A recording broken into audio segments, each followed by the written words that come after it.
Welcome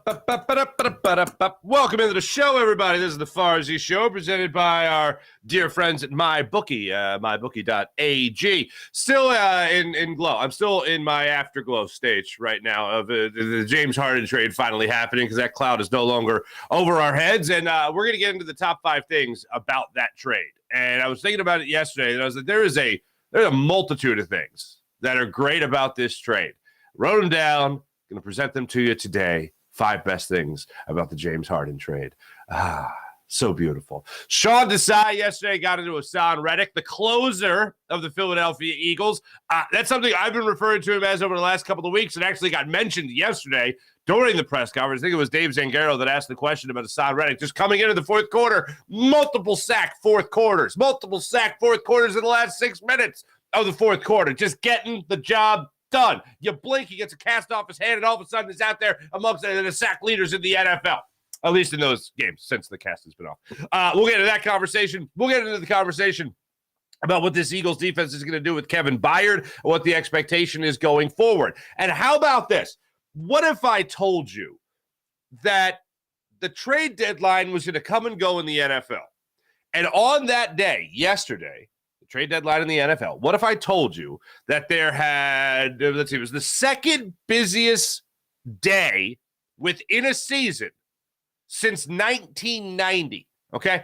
The second busiest day within a season since 1990, and the Eagles were not involved in a trade.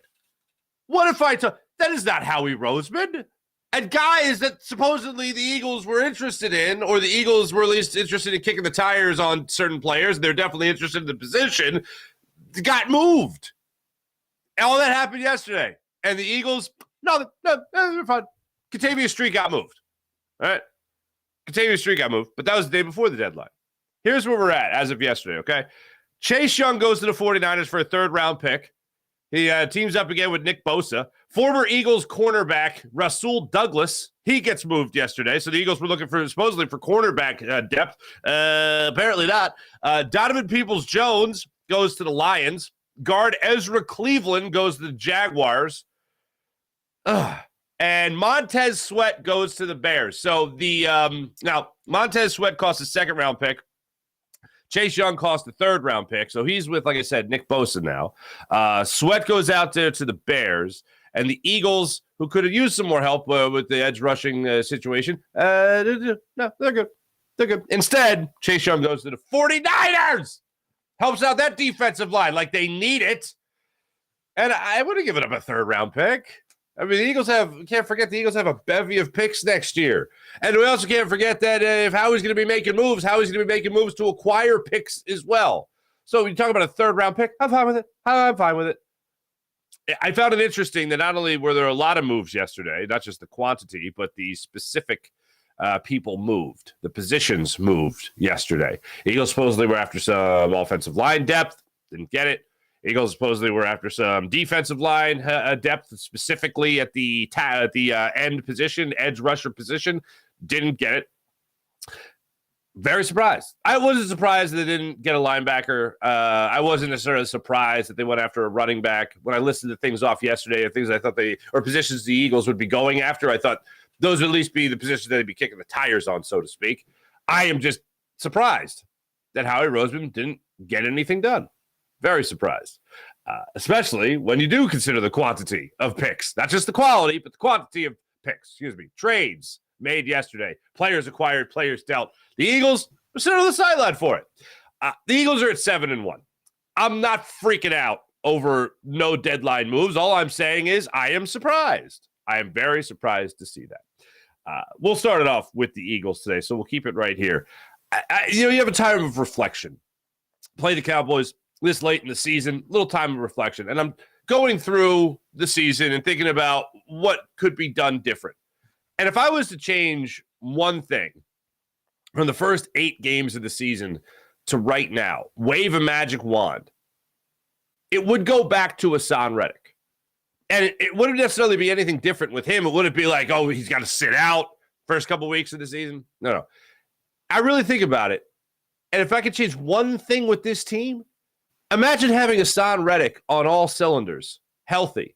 I mean, yeah, it'd be great to have Kevin Byard here all season and have him mature with this secondary and continue to take steps forward. And that's the other thing that also helps you wrap your head around the trade deadline is the fact that it wasn't like Howie did nothing leading up to the deadline. He obviously brought in Kevin Byard, but he didn't do anything on the day, which is still a little surprising.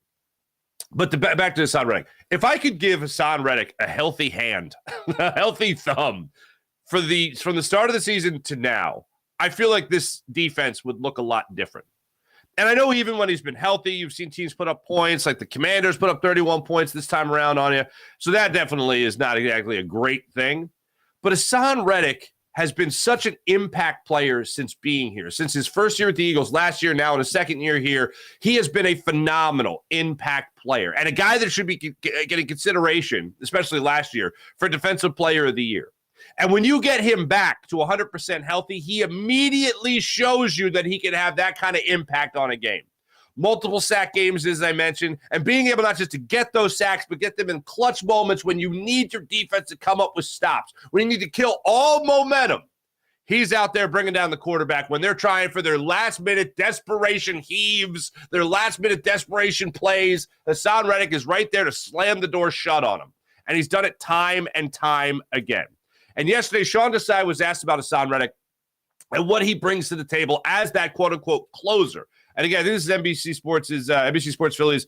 Dave Zangaro asked the question, but he gets asked, Sean Desai gets asked the question, hey, how has he developed as your closer? And here's how Sean Desai answered the question.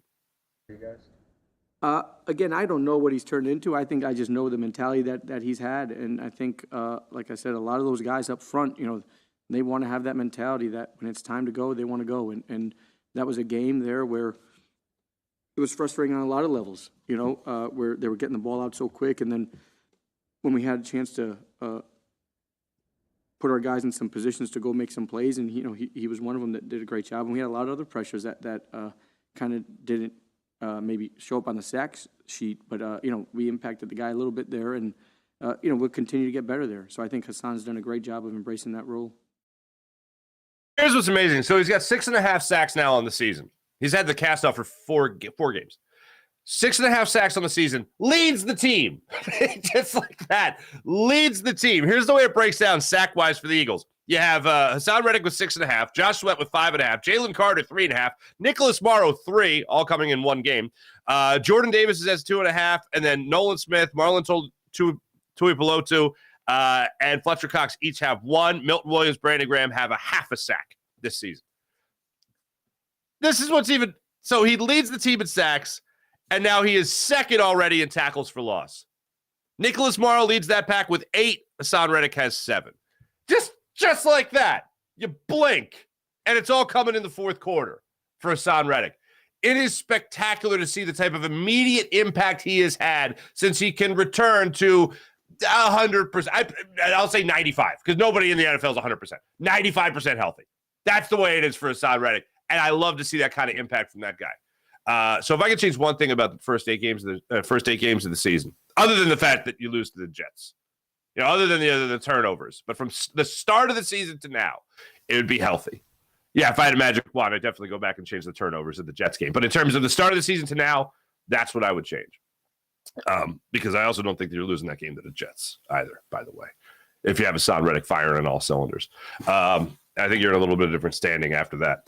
So that's one thing I'd go back and change.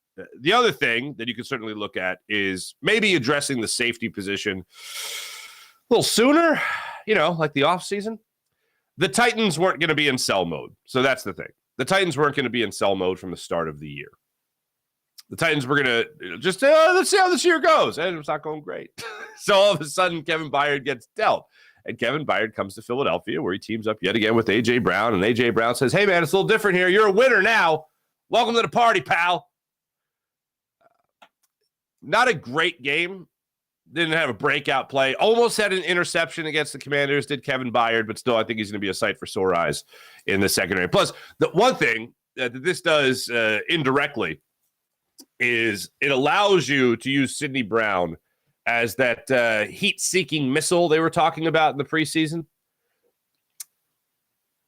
It allows them to use him in the slot. It allows them to use him as a blitzer. It allows to use him in the box.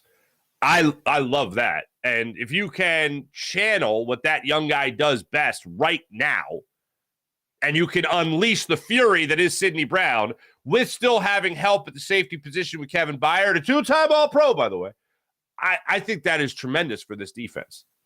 So, again, even though you go through the trade deadline day, and you don't make a move, you still got better as a defense leading up to the last possible moment you could make trades. The last possible week you could make trades, I should say. So Kevin Byard coming in here obviously helps your safety position, and then it also frees up a guy like Sidney Brown to help you as well with the aggression that he can show on the football field. Kevin Byard almost had an interception against Commanders, right through his hands, unfortunately, but Sean Desai did break down the first game as an Eagle by Kevin Byard, and here's what he had to say. Yeah, he's been such a great leader. He's kind of stepping in and really taking ownership of a lot of things and really putting the time in to work and learn the defense and do all the stuff that you would expect a pro to do, and he's been the consummate pro, and so he's been tremendous. And he had a good game. He's solid, and, I got to do a better job putting him in some different spots and helping him, and he'll continue to get better. And that's the great part about this is, we're into week 9 here, and we're still growing. We're still not a final product, and I think that's an exciting part that we keep climbing each week. I would 1,000% agree with him. I'm expecting big steps forward as the season goes on and as he becomes more acclimated. And then the other thing is, obviously, we all hope they beat the Cowboys, and I think they will beat the Cowboys, but now you have to focus on this. You go through the bye week, Kevin Byard's going to have a whole week to familiarize himself with the game plan, the playbook, maybe even teammates, assuming he's going to be at the NovaCare complex a little bit. Maybe he gets away for a minute, you know what I mean? Then he comes back and he hopefully digests everything and just goes through it. And then your Eagles are going to go into that really rough stretch of the schedule and be the best possible safety he could be for this team. Here's that schedule once more. Dallas, bye week, then KC in Kansas City, then Buffalo and San Francisco in South Philly, and then go to Dallas for a Sunday night kickoff. Good times. That's what it looks like right now. I know I walked you guys through the deep, dark recesses of my brain yesterday. I did an interview. I got interviewed yesterday, and they're asking me about, the next 5 games and all that. And I was just like, it's just crazy to think about how great the Eagles have been this year. With the one exception against the Jets. It's crazy to think about them being the number 1 team in the NFL, sole possession of first place in the entire National Football League. And then there's like 2 or 3 bad weeks, and all of a sudden you're looking up at the Dallas Cowboys. But that doesn't happen over the next 2 to 3 weeks unless you beat the Cowboys on Sunday. Now, did you hear this? Micah Parsons is one of many players that has their own podcast. Micah Parsons is a phenomenal player. No denying it. Every ounce of respect for him. Micah Parsons did something that I have never heard done before. And I can't play it for you. But on his podcast, he put out the call to Cowboys fans going to Lincoln Financial Field Sunday afternoon. Cowboys Nation, I need you. Cowboys Nation, we're going to need you down there in Philly. We're going to need you out there, Cowboy Nation. That's what he did on his podcast. I've never heard that before. And now that I have heard it, I find it hilarious. Two immediate reactions, if you haven't seen this yet. 2 immediate reactions to it. One, oh, that's adorable. He thinks Cowboy fans are actually going to come out in droves to Lincoln Financial Field in South Philly. That's so cute that he thinks that. And then second, that's not how they are. That's not how Cowboys. Hey, look, I've been to Dallas many times, and I have been amongst the actual Cowboys fans from Dallas, from the Metroplex. Okay, I've been down there, and you know what? It's a nice atmosphere. It was better at the old stadium. It was a little bit more electric, a little bit more palpable. Okay, now it definitely has the feeling of going to a mall to watch a football game. That's kind of what it feels like. And I wouldn't say it's a home field advantage by any means, but to say that Cowboys fans are going to come out in droves or expect them to, it's comical to me. Because there's no group of Cowboys fans coming into South Philadelphia, donning their stars, and going out there in the Lincoln Financial Field and expecting to be all rah-rah, waving the pom-poms for their boys. You're going to have, Cowboys fans are going to be there. They always go. They always get every shot of them, during the game. Oh, look at this guy. He's excited. Look at this guy. He's really sad. Mostly sad. So for me, I just find it hilarious and also adorable. But I have never heard, I never even thought about it before. I have never heard of a Cowboys fan base taking over a stadium. I've heard them because there's bandwagon Cowboy fans all over the place. I don't think Cowboys, we used to talk about it all the time. Steelers fans travel, Eagles fans travel. They're great fan bases that travel. Cowboys fans don't travel. Cowboys fans just exist in other areas because they jumped on the bandwagon. That's what I'm not just saying that, oh, bandwagon Cowboys. I'm not saying that's like physical evidence. That being the truth. So for me, I just find it hilarious that he thinks people are going to come out in droves. People are going to travel away from Dallas. They're going to go away from Fort Worth. They're going to go away from Irving. They're going to go into South Philly. And they're going to show up for their team. Ain't happening. Never, ever in my lifetime, previous to my lifetime, have I ever heard of Cowboys fans coming into South Philadelphia and taking over. Oh, they really showed up. I never heard ever a team talk about, like they have with the Eagles fans, the Eli Manning for the specific example. Well, my own guys couldn't hear the snap count because there's a lot of Eagles fans here at MetLife Stadium. I've never heard. Well, there was a lot of Cowboys fans here. They couldn't even hear my snap count because there's so many Cowboys fans came in to. Never. We got to prepare because the Cowboys fans are coming. Never heard it. You know why? Because that's what you miss out on as a bandwagon fan. It's not in your blood to help your team out on Sunday.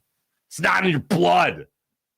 I couldn't believe he was doing it. I was like, this is adorable. He thinks he could get that gift from the Cowboys? That's great. If you haven't heard it, it's worth the social media search to punch it up there. I'll get dinged if I play it because it's what do you call it? I think it's owned by BR, but whatever.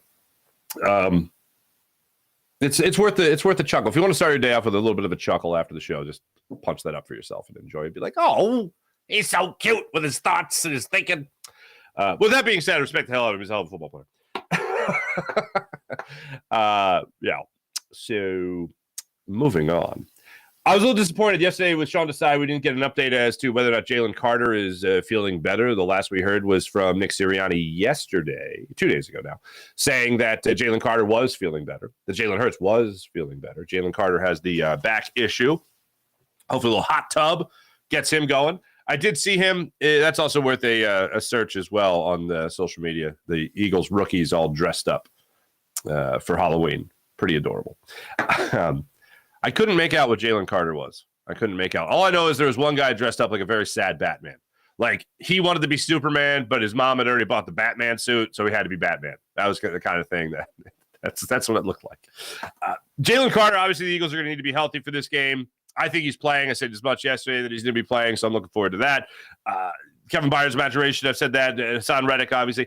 The Eagles defense coming off a rough game against the Washington Commanders. They have a great ability here to bounce back.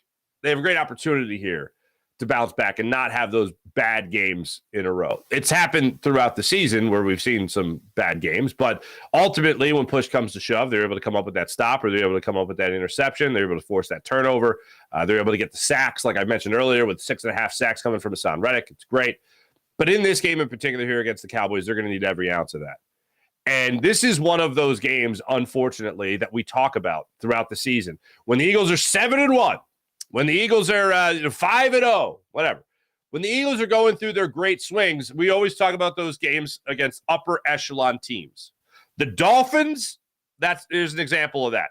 There's an example of getting that turnover at the end of a game. Darius Slay coming up with that interception. Reed Blankenship coming up with the interception this past week. But when we look at games like that against the upper echelon teams like against the Dolphins, those are the games that we talk about after you improve on your undefeated record. And that's what we talk about when you improve on your one-loss record. Those are the games we talk about in that how are you going to play against those better teams in the NFL? How are you going to make those same mistakes? Because guess what?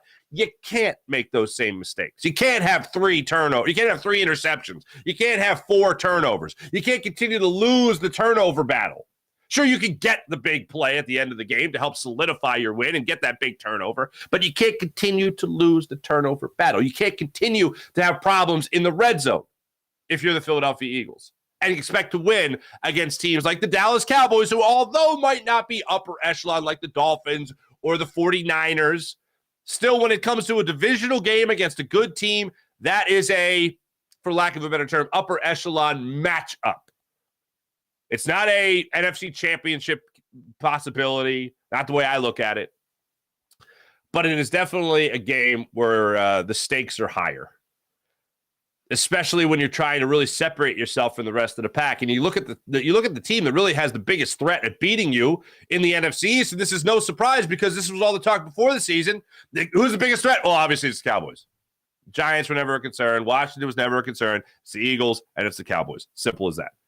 So when you look at this particular game and you look at what's at stake with that doomsday scenario I laid out for you for the way things could be in 3 weeks, yes, it's an upper echelon game. You're not going to be able to win this game if you lose a turnover battle. You're not going to be able to lose this game if you do have 3 interceptions. You're not going to be able to win this game if you have 4 turnovers. You're not going to be able to win this game if you can't score in the red zone. You're not going to win this game if you fumble the football twice within the 3-yard line.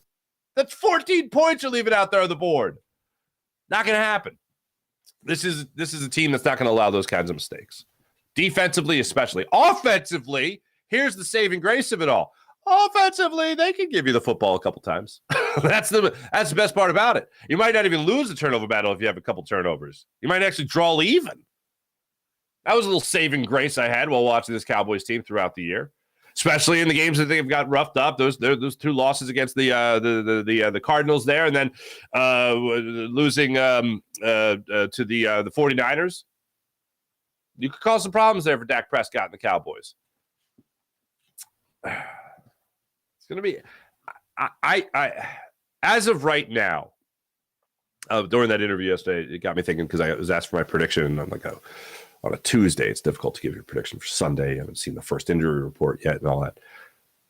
As of right now, I'm in the realm of a 31-27 Eagles win. Defensively, that could change. Depending on what goes on with Jalen Carter, it could change. It could be a 24-17 type game. Could be both teams turn the football over. You're losing drives here. You're losing opportunities to even get field goals out of drives here. So I still see it being a close game. I think most people have it as a close game. As much as I'd love to wave the pom-poms and say it's going to be 50-0 and all that stuff, not happening. Cowboys are a good football team. Eagles have to find a way to make sure that they do what they seem to always do, which is choke. Be nice to see the Eagles win against the Cowboys, against Dak Prescott in South Philly, and not just beat a guy named Ben DiNucci. You know what I mean? You know what I mean? Not just beat Cooper Rush, who gave him all they could handle last year. That's what I'll keep my fingers crossed for.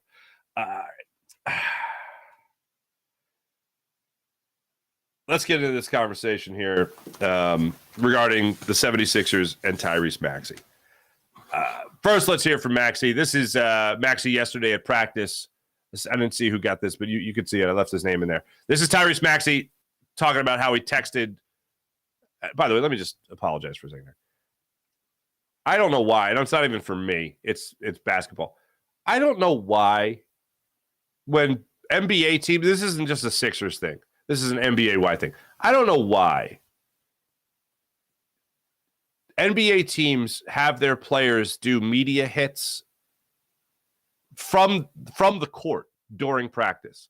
And you just hear the basketballs dribbling in the background. You hear the sneakers squeaking. When you have offices right there, just walk into an office with the media, the backdrop, and the microphones, and the recorders, and the cameras. Just do it right there. It's like one of my biggest pet peeves, and like stupid things that no one else thinks about. That's what I think about. So anyway, here's Tyrese Maxey yesterday talking about texting James Harden and how much he loves him and PJ Tucker. Man, I text him I told him I love him, told him I appreciate him because, one thing that he really installed in me is confidence. And I've always been a confident person, but he made me be even more confident than I already was. And all I can do is appreciate him for that. And he took me under his wing, taught me a lot of things as far as just being a professional in this league and how things go. So I appreciate him. I love him. Same thing with Tuck. Love him. Everybody loves everybody. That's great. One thing I will say about the whole Harden situation here, and it'd be better if he wasn't here, and I agree with that. But if I'm looking for positive, like the negative far outweighs the positive, okay? But the way it ended, no, I'm not talking about last year against the Celtics, but the way it ended, meaning yesterday, the trade at 2:01 in the morning, at least being announced by Adrian Wojnarowski. One of the best things about this is that you got these picks in return. And we'll go through the 5 best things, but that's one of the things that really jump out. The way it ended, it looks kind of good for the Sixers right now. The other thing in this is the overall mindset of the Sixers. This is now another turnover for the Sixers. This is another different creation of the team without James Harden. We've been through a lot of those recently, and each one promising a better outcome than the previous. And no matter what, whether it's Jimmy Butler, whether it's Ben Simmons, whether it's James Harden, every single change has been to achieve the better outcome. And as you, of course, don't need to be reminded, we have yet to see that. Still the same outcome. Bounced out early in the playoffs, bounced out in the second round of the playoffs. No championship, no conference finals. One time a slightly different outcome where a guy got an MVP award, and that was cool, but it was quickly ruined by a dreadful postseason run and the guy that you had lost the NBA MVP to the 2 previous seasons winning a title. So, yeah, not great. Not great. Not great. But if there was one more positive to go back to with the James Harden situation is that I think a lot of young guys, when they come into the league, especially if you're not an egomaniac, like Maxey's not an egomaniac. Yeah, Tyrese Maxey's a great. Did you see yesterday? He just became essentially the guy to the guy instead of the guy who's the guy to the guy.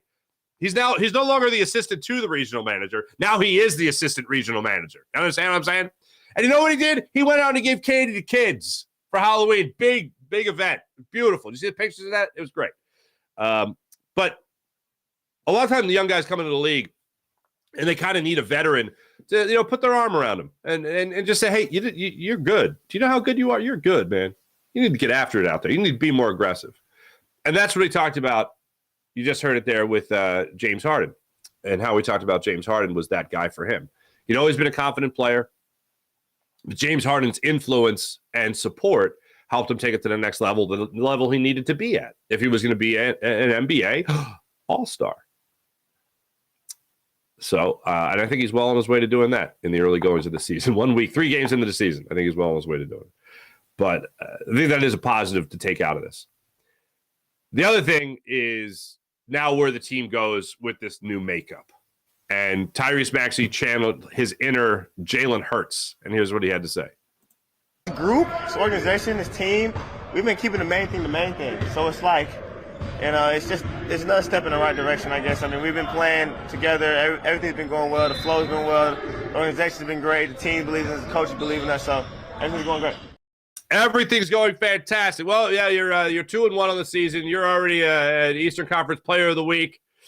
And this team's only going to get better. And why are they only going to get better right now? Because of the 5 best things about this trade. I think that if you were to bring it into 1 point, it would be flexibility.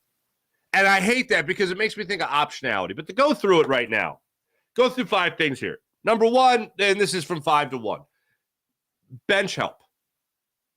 If Marcus Morris isn't starting for you, hell of a guy to have coming off your bench. KJ Martin, not terrible. He's a guy who highlight real dunks. Kenyon Martin was excited about his son coming to Philadelphia. Remember when we could watch Kenyon Martin with the Nets all those years? Pretty bonkers. Go back to those days. But your bench gets better, and your bench had already gotten better since last year. As we already know with the addition of Kelly Oubre, this bench has looked a lot better. Patrick Beverley coming off the bench for you. Love that. Marcus Morris and his snarl. You let a guy move on like P.J. Tucker. Absolutely. You bring in a little bit more snarl with Marcus Morris. That's number 5 on my top 5. After that, we're talking about cash, baby. We're talking about cash money. Cash money. The flexibility that gives you.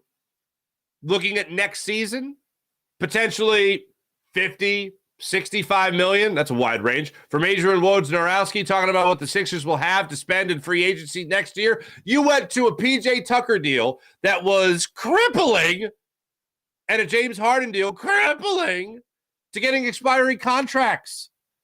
That is fantastic. And the Sixers now have fought their way out of salary cap hell. Now, let me say this.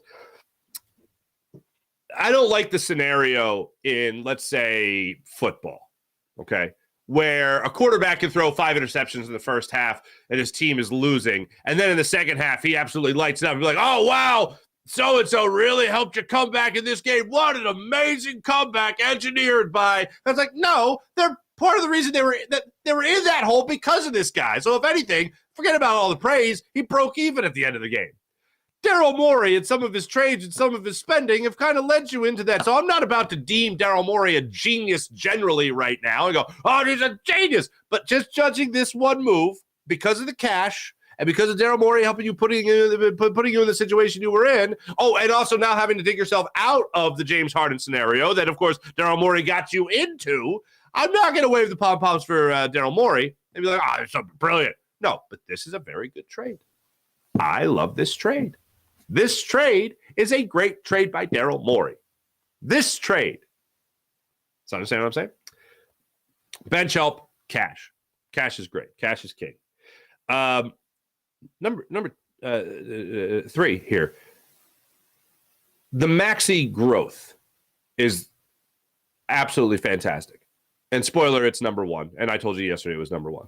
But if it doesn't work out, if Tyrese Maxey improves, but not greatly improves, look at, I mean, it's an embarrassment of riches, this trade. It opens the window for you. It keeps it open, actually, with Joel Embiid, with Tyrese Maxey.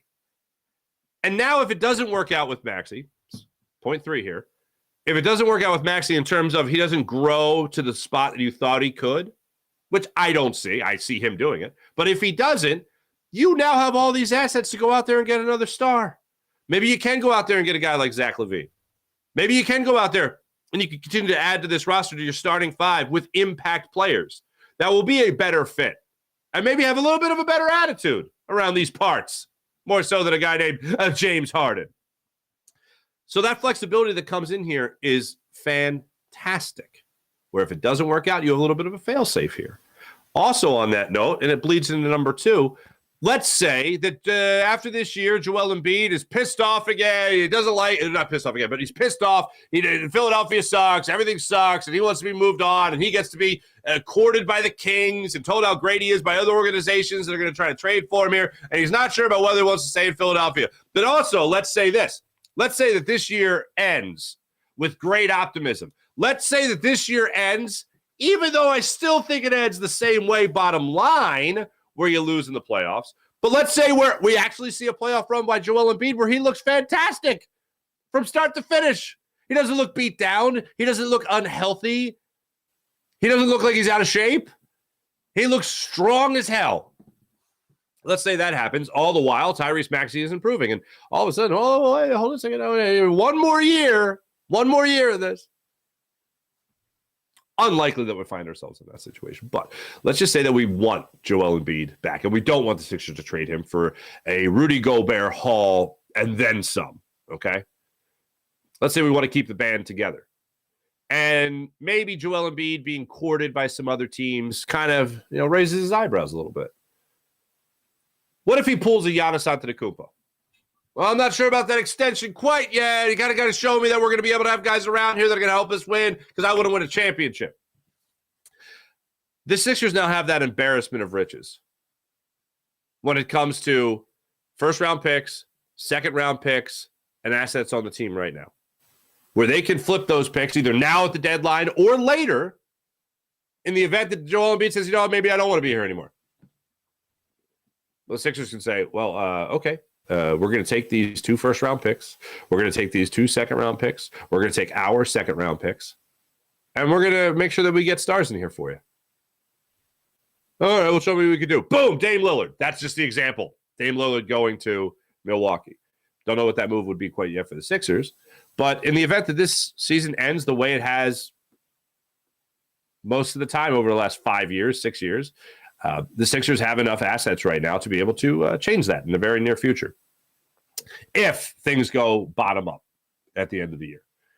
I would say if the Sixers are bounced out in the second round again, because as I said yesterday, even as much as I like this trade, the Sixers are not there with the Celtics. The Sixers are not there with the Bucks just yet.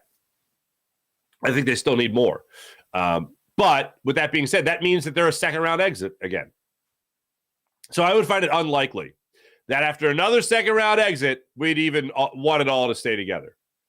But Tyrese Maxey is the guy keeping that door open. That's why the number one thing here, or the window open, that's why the number one thing here remains the room for Tyrese Maxey's growth. When I showed you all the list of everything that was brought back with this trade, the thing that's just not on that list because it's not a tangible thing, it's just, hey, Tyrese Maxey, your ceiling just got higher.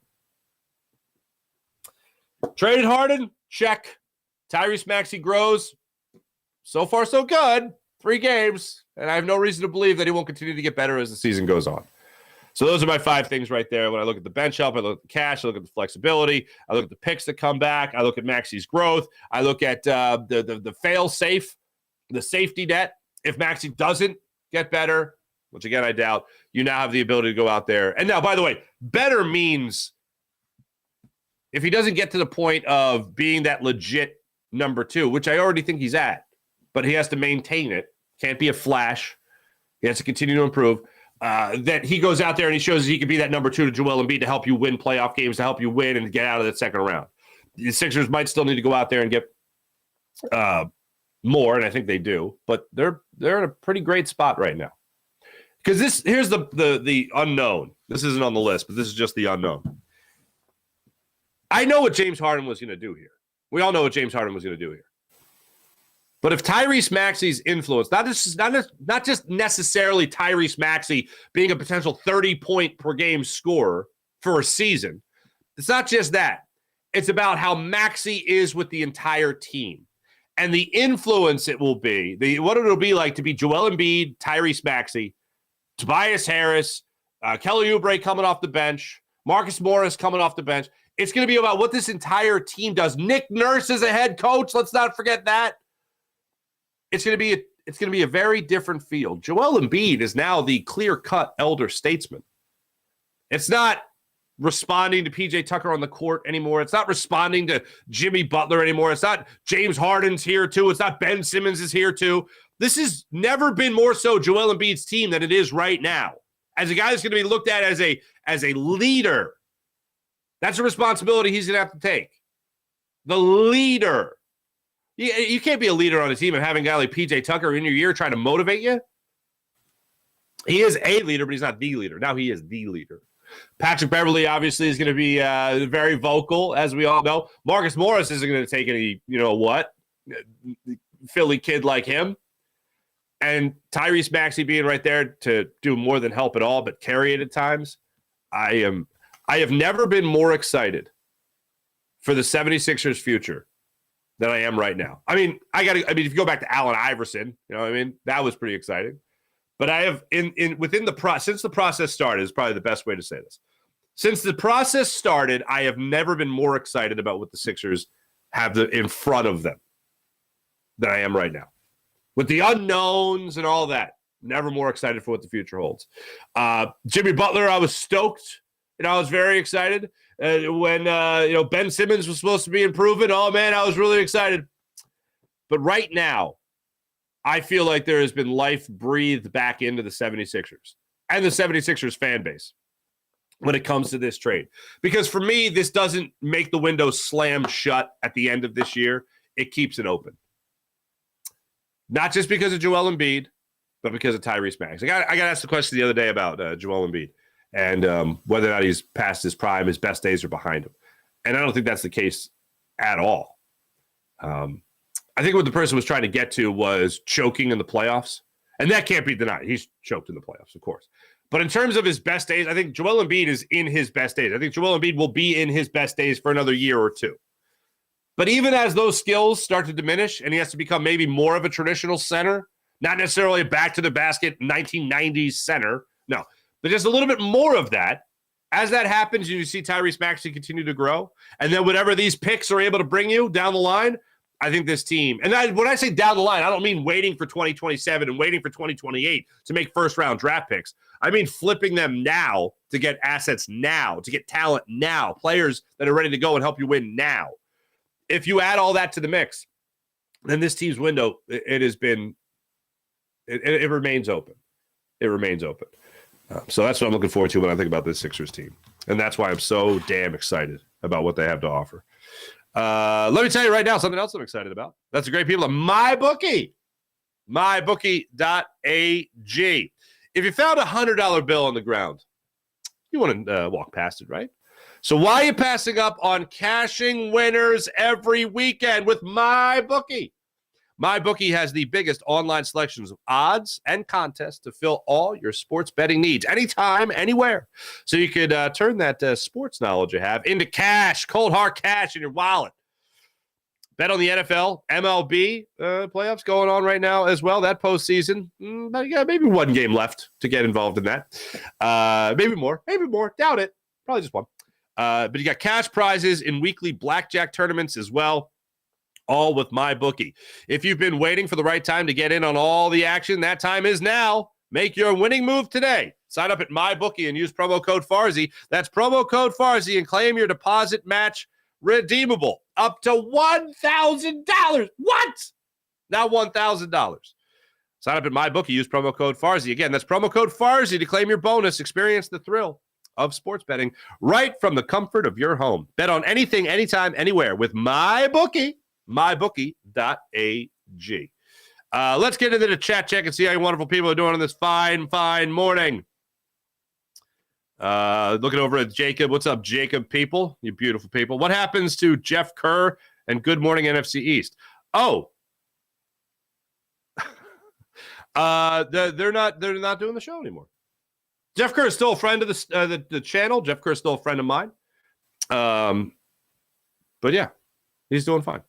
Kenneth Gainwell, start me. No, I don't think I will. Kenny. Not going to happen. Show me that you're not going to fumble the football, and then we'll talk. That's how we'll do it. Going over to the Farzy Show page as soon as humanly possible. There we go. What's up, everybody? Nice to see yous. Sean Gillespie, what's going on? Sean Kilrain, Mike Fuji, what's going on? Good morning, Mark, folks. Happy hump day. It's hump day. Hey, by the way, I know every year I have to wait for someone to tell me, but Saturday is the clocks thing. Whatever it is, I think we go back. Yeah, we set the clocks back, so we think we gain an hour. We gain an hour of sleep on Saturday into Sunday. So enjoy that. Travis, what's up, man? Pass defense will get better against Dak. He'll throw 2 picks. I'd love to see it. Sean Kilrain, Howie can't hold on to these bundle of picks we have. Come draft time, Howie will be willing to deal on the picks. Like, again, here's the thing. 2 things I take away from my conversations with parents yesterday while people are trick-or-treating, while the kids are trick-or-treating. 2 things I take away. I can't believe that there are people that are like, how did Howie not do anything? And I'm like, we're fine. Eagles are fine. If I told you they got Kevin Byard yesterday as opposed to early last week, you're excited. Deadline day came and went, and he didn't do anything. That's fine. The week leading up to it, he made moves. He made 2 moves. The Katavius Street move. The Katavius Street move is curious to me because why would you free up a roster spot? Why would you move on from a pick unless you thought another deal was coming? So it makes me think that the Eagles were in on some other deal and they were close but lost out on it. Whether that was defensive back, whether that was a defensive end, whatever it might have been, an edge rusher, whatever the case may be.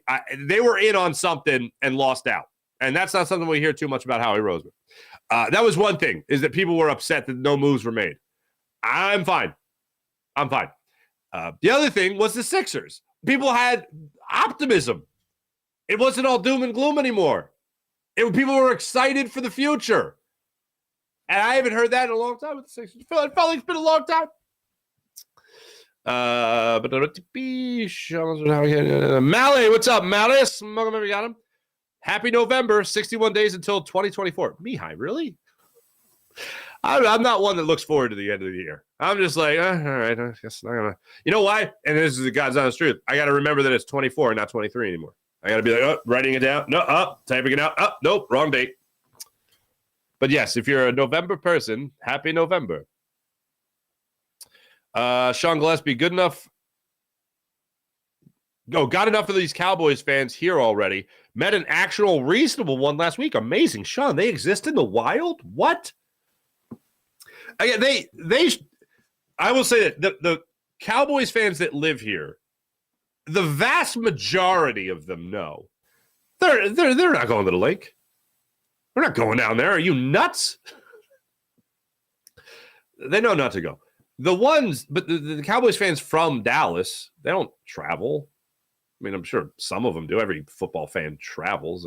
Every fan base has people that will travel to games. But in terms of bus loads of people, in terms of stadium takeovers that the Eagles have done, the Steelers have done, who else was it?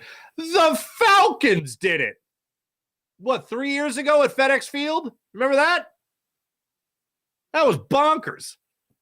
Acquisition of Byard is going to help later on the season. You watch, the guy has a lot of versatility. I agree. No, I'm with it. Micah Parsons just hoping and praying and wishing. IBH, I agree. Parsons wishes he was an Eagle. Mally, I agree. How could you not? The Sean Gillespie bandwagon fan base never understood what possible joy you can have with a team you have no connection to. I agree. I agree wholeheartedly. Here's what I tell people that I meet as Cowboys fans. And if we really get into it, first off, I try to avoid the conversation already. But usually this is how it happens. I'll be at a social gathering. I'll be at a party. I'll be out with friends, whatever. And all of a sudden they'll be like, oh, yeah, this is my boy over here. He's a Cowboys fan. And I'll, say the typical, oh, what part of Dallas you from? And they'll be like, oh, actually, I'm from Bryn Mawr. Oh, you're from Bryn Mawr. So here's the peak, and I don't lead with this. If they start talking, you know what, then I'll respond. But it's like here, if you're a bandwagon fan, here is the height of your fandom. Ready? Your bandwagon team wins the game. Yay! That's the height, and you're alone. You look around, you're all alone. Your family doesn't like you. They're annoyed with you. It's like your children are in their Eagles jerseys going, why? Why did you do this to us? Why did you do this to us? So that's the height of your fandom. But if you're a fan of your hometown team, then the height of your fandom is 2 million people on the Parkway at the Art Museum steps. That's the height of your fandom. Yay! By yourself or crowd surfing, climbing trees, taking the grease off yourself from the poles that you just climbed. That's the height of your fandom. Oh, and it's 2 days of that, by the way. It's the night they win, and it's the day they have the parade. There's 2 occasions. Party on Broad Street when they win. Party down Broad Street, up the Parkway, up Broad Street, up the Parkway to the Art Museum when they win. It's a beautiful thing. Because I really did think about it. I was like, what's the appeal? What's the appeal? And I've told you guys this before. Like when I was a kid, when I was little, I liked I liked the Eagles, and I also liked the New York Giants. And then I got a little older, and I was like, oh, what's a division? Ooh, that's not good. Ooh, okay. And then I thought about it, I was like, can I be a Giants? Can I really be a Giants fan? I was like, no, I can't be a Giants fan. And I was like, but this Eagles team, this Randall Cunningham guy, I really like this Randall Cunningham guy. And then boom, Eagles fan. Because I didn't want to jump up and down. I didn't have to drive 2.5 hours to like North Jersey. And I'm like, what's North Jersey? Anyway, they're not even New York. They're just Philadelphia. 1,000%. I blame that the fact that there was even a decision to be made on bad parenting. My parents stood me the right direction so many different ways as a kid that they just left me alone when it came to when it came to sports. Just left me to my own devices, which isn't good because then you start playing Joe Montana football. That's right, not John Madden. Joe Montana football for Sega Genesis, and the Giants are a really good football team. You discover a guy named Dave Meggett, and you like him for whatever reason. At the same time, you're discovering Randall Cunningham, and you really like him for a lot of reasons. And you're in the Philadelphia area, you can't divert. Can't divert. Sean Kilrain.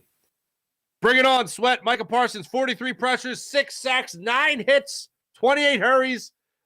Josh Sweat, 40 pressures, 5.5 sacks, 9 hits, 25 hurries. Here's the interesting thing. Micah Parsons is a hell of a football player, and yes, those numbers don't dictate that. Even though I think Josh Sweat's never going to get Defensive Player of the Year considerations. But the thing with Micah Parsons is, as good as he is, he ain't that good against the Eagles. I was talking about yesterday with Lane Johnson. Lane Johnson loves the Micah Parsons game. And then he got to go to the other side of Jordan Mailata. He's having a nice year. Good luck to you. Good luck to you.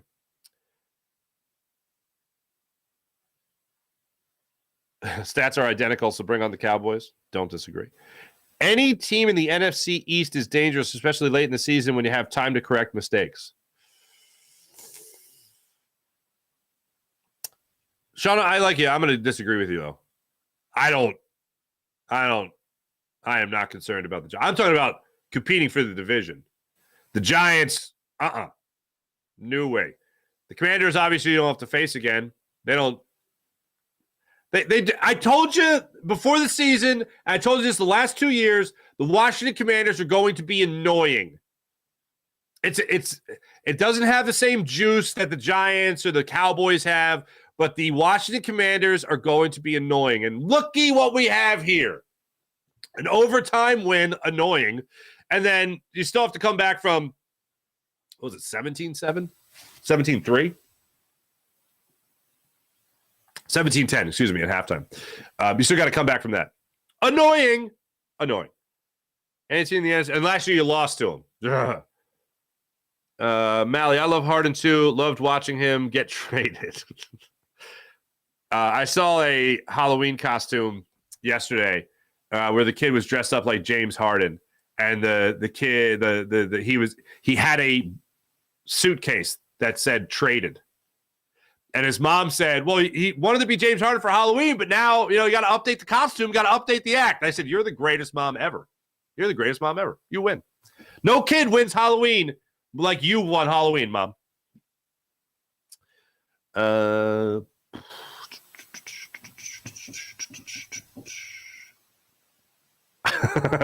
Sean Connery, glad to hear that Maxey, hopefully his Harden loser mentality didn't rub off on him. Yeah, I agree. I don't think it did. Maxey's just a cool dude, man. I swear some of the Eagles defense looked like Homer Simpson during the bodyguard training last week, during his bodyguard training. That's hilarious. April, morning, April. Jalen finally gets to play Dallas. Unlike last year, Hurts is going to bring it. I concur. Sean Kilrain, Dak is whack. Love it. He'll go from 8-3 to 8-4. Defense is his record against the Eagles, yeah. Sean Kilrain, what's happening? IBH, Travis, what's up, Travis? I became an Eagles fan when I first saw football. It was the Eagles signing Michael Vick? Really?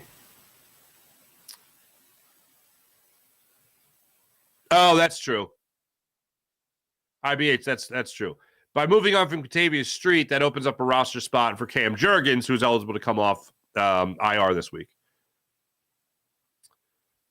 So yeah, that's one thing Howie did. Howie making them Howie moves. Let me check over at Farzy or the other page. Bonkers Dallas week.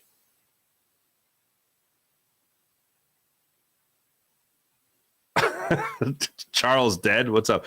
Wemby last night dressed up like Slender Man and stunned the Suns. Yeah, what was it? 115, 114 last night? With the Suns losing? That's pretty crazy. Thanks, everybody in the chat. You guys are great as per usual. Let's get to the morning rush brought to you by Sky Motorcars, SkyMotorcars.com. Not a lot, unfortunately, for us today. World Series, blah, blah, blah. Not a lot going on there. Rangers going to win that. Sixers back at it tomorrow. All that fun stuff. Thanks for watching. Thanks for listening, everybody. Much appreciate it. Oh, wait. No, there's one more thing. Okay. Yeah, I do have it here. All right. According to Chris Hayes of Bleacher Report and TNT, so the NBA, again, just loves to investigate the 76ers. The NBA did have an investigation where they investigated the 76ers potentially for violating the new player participation policy by holding James Harden out of a nationally televised game, and they have concluded no penalty is going to be issued, according to league sources. So the Sixers, for holding Harden out of the Bucks game for the season opener, the NBA apparently was investigating as to whether or not they were doing that because James Harden, they were holding him out because they were about to trade him. If there was ever a time to not enforce anything, it would be right around the time you're supposed to trade a player, which is obviously what was going down there with the Sixers. So that's probably why they deemed it no violation. But the Sixers can't do anything without being investigated. Thanks for watching. Thanks for listening. This show is brought to you by MyBookie, mybookie.ag. Make sure you check out all they have to offer, and also use promo code Farzy at mybookie.ag. Also, Sky Motorcars, skymotorcars.com, and the great people at PHL Sports Nation, Philadelphia Sports Nation, enhancing your Philadelphia sports fan experience. Jim Hyde, the producer program, did a wonderful job. My name is Mark Farzy. I'll be back with you guys tomorrow morning. See you then.